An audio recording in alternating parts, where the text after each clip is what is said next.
So, we're going to talk right now about each song individually on No Time to Bleed. Check it the fuck out.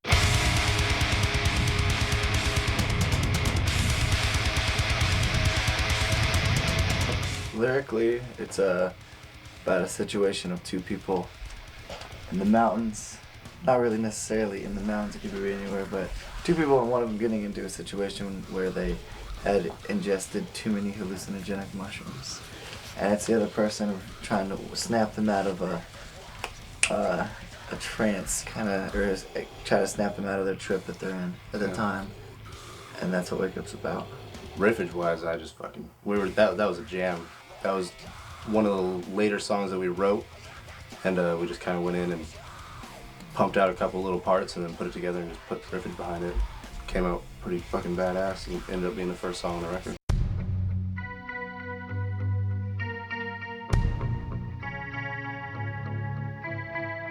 Lifted. Garza was stoned and wrote this one little intro guitar part, and we're like, that's really cool. I mean, you can do so much with it. We actually pre-productioned ourselves.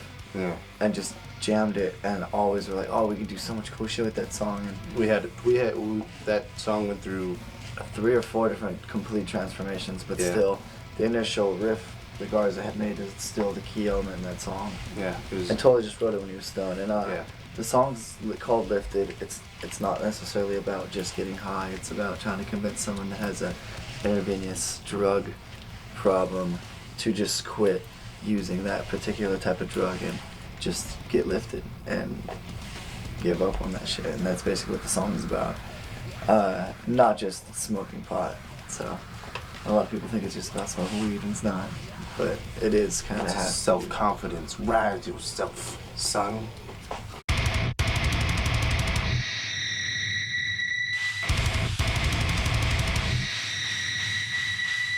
Smoke is self-explanatory, dude. Smoke is about just smoking, and then that's bam. It's kind of like me trying to convince someone to just smoke.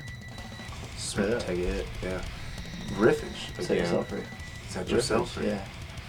As far as the song, that was like just another one of those. You know, we had an intro, and it's like, where are we gonna go from there, Alex? Let's get thrashy, and then it became the thrashy song, and that's what it was. Alex really wanted to do that jump beat, and we went. So yeah, we just tried to make it short, to the point, simple. That song's completely to the point. It just goes.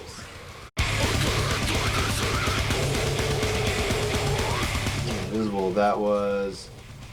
There was a riff that started that. Oh, riffage. Something invisible. What was the working of that song? I don't remember what it was. But song's about just like basically a girl I used to know that was super, super religious, and it ruined her.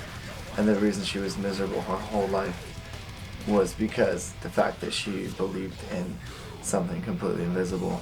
And that's the truth. Like, she would have been so much happier if she hadn't. It was like a burden always in the back of her head that she was doing something wrong.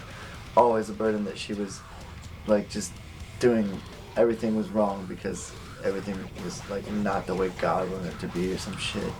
And it made her miserable, and the song's about her. I think literally when we were writing, as far as the guitar went, the reason why we wanted to do that intro was because we were like listening to Disgorge. Let's write something brutal. Yeah.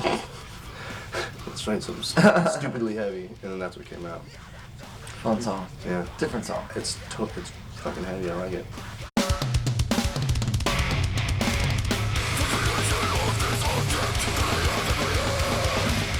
I guess to me, No Time to Bleed is like looking at the bigger picture in life. Look at for example, like if you fall down and you scrape your knee, like there's no reason to cry over it and be like, oh, it really hurt, like blah blah blah. And there's like so much more fuck shit going on. Like just look at the bigger picture and realize how insignificant you really are, and you don't really have time to bleed or bitch if someone in your family dies or if someone kills himself. Like, who cares? Move on. Like, look at the bigger picture and how fucked everything is around you and everything is that is your life, and just look at the bigger picture. Basically, that's kind of like my thing with No Time to Bleed. Like, there's so much more going on that you don't really have time to just sit there and bitch or complain about anything. Just don't burden yourself with shit. Just live. Fuck it. It was definitely one of the songs that we just kind of went in and we're like, oh, we're gonna write a song today. Like, let's get something done. Like, let's get a whole something to listen to afterwards. And yeah, we just jammed it through. It's kind of like the unanswered of this record. Just literally Just went just together and what goes. Yeah, just like beginning to end, it just plows. Yeah, here it is. Vocally, it was hard. It's hard as fuck to do. It's just it goes. It's Yeah. kind of. It's another one of those. We've only straight played to it the once point. in front of people, so who knows?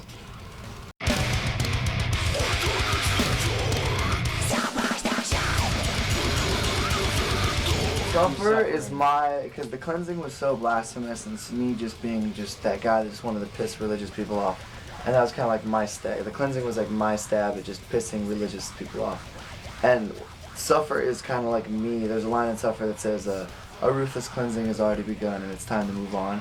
And that's me just being like, "Oh, it's time for me to move on." Like, I don't give a fuck about it anymore. I'm not gonna sit there and like worry myself or just keep singing about the same shit, keep writing about the same shit.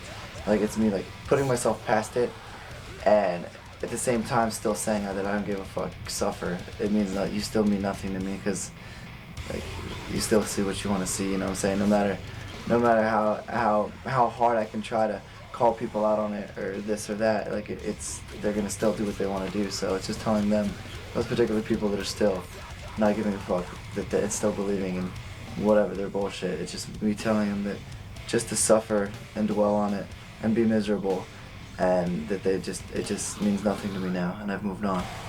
That's what suffers. We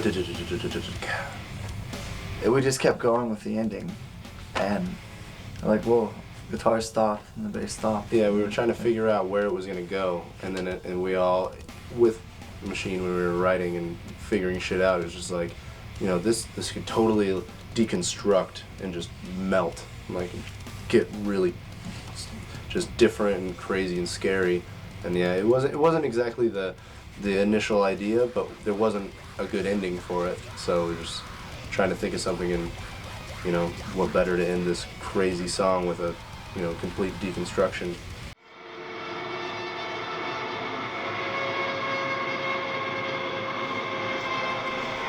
Oh man, The song was massive. The first track, you were there and we were just jamming. Yeah, it was the second to last practice that we had before we left. Yeah. No, maybe third to last, or whatever. And before we left to record. You jammed for like a massive amount of time, recorded the whole thing. Yeah, we just. And that record. became the instrumental. Oh, this is our instrumental. We were showing it to people like, whoa, that's cool. It's just like it was probably like 8.5, 9 minutes. Yeah. And it was just. And we dwindled it. We cut it down to just the barest of the minimums. Like, we could do that. The original version we did with the machine was still like 8 minutes long. Yeah. But yeah, we just literally, it came from the Deftones, man. It was the Minerva chord, and I was just hit it, and then Alex started with the snare roll, and it literally all came from just boom, one chord hit, and just went, and that's how it came out. And just and then we just stuff. we just cut it up. We wanted to write a song that was totally different and totally set you in a mood, a real chill or, you know, disturbing kind of mood. Yeah, it's a reenactment of a phone call, but or a 911 call, I should say. It happened recently, I believe. It wasn't too long ago, Yeah, but it with was a girl and her pet. But still, it's pretty fucked up. Yeah, it it's sets stupid. the mood. It's good. It's pretty fucked up.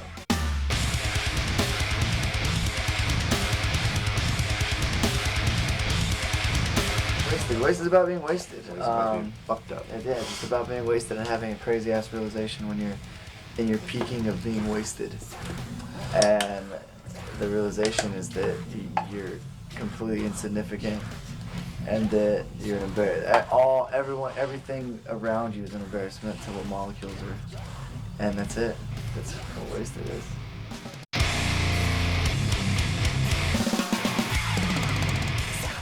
Creation is just about protecting your kids from pedophiles and predators and shit like that, and it's entirely just about that. Like, and it's kind of it was written from like my daughter, just because. I mean, being a daddy, that's what you do. You just protect your daughter. You protect your creations. That's what the song's about. Yeah, we were bored of it, but at the same time, it was a song that we had recorded, and we all liked it when we wrote it, for sure, and we still like it. Don't get me wrong. It's just that showing people are like, wow, that song's totally new, and it's kind of like Carlos Antagonist was just like, this is what you guys needed. This is like new Suicide Sounds. Like, this is what you guys should do, and I guess that was kind of where the initial writing of the new record came from. The real structuralization of Suicide Silence. Yeah. Studying in serious fashion. Writing songs. Writing the composition of songs, for sure. It's fucked. I mean, people are the reason this world's fucked and shot and destroyed, so that song's just about us fucking with Earth, basically, once again. I mean... Yeah, there's nothing more than you can say. Yeah, nothing more than... I mean, humans are the reason why we rot. Yeah. I mean, we are the reasons why we are, fucked up. It's just us just destroying the planet, rotting her from the inside. Penetrating deeper and deeper every day. It's good. Basically, that was just when we were writing. It was another one of those songs where it was kind of jam. It was a lot of riffage that we just packed in together. Not thrown together, but just as much as we can put into the song as possible. Yeah, it kind of just like, oh, that riff's over. Let's go into this. We kind of gave it more than it needed. Yeah, and totally gave it more than it needed. And once you started putting like vocals over it, it was just like, if you're gonna sing over here, what's gonna be the verse? If you're gonna sing over here, what's gonna be the chorus? If you're gonna sing over here, what's gonna be this? So we almost constructed the song. Like, the song was like a foundation, and we almost built the house, tore down the house, and rebuilt the house just to make it kind of flow with the vocals and flow with the song. Yeah, because initially what we had cut out was, before you were putting any lyrics or vocals over it, it was going to be the verse. The thrash was going to be the verse, and then it ended up switching completely around. So the heavy parts became the rest. Yeah, we just beefed it up, and I think the shorter version definitely is. Yeah, it's way better, way more. It has way more oomph because there's no bullshit. It's like having a steak this big and just trimming it down to the best little primest cut of deliciousness. With a little bit of fat to keep the flavor. You know what I'm saying?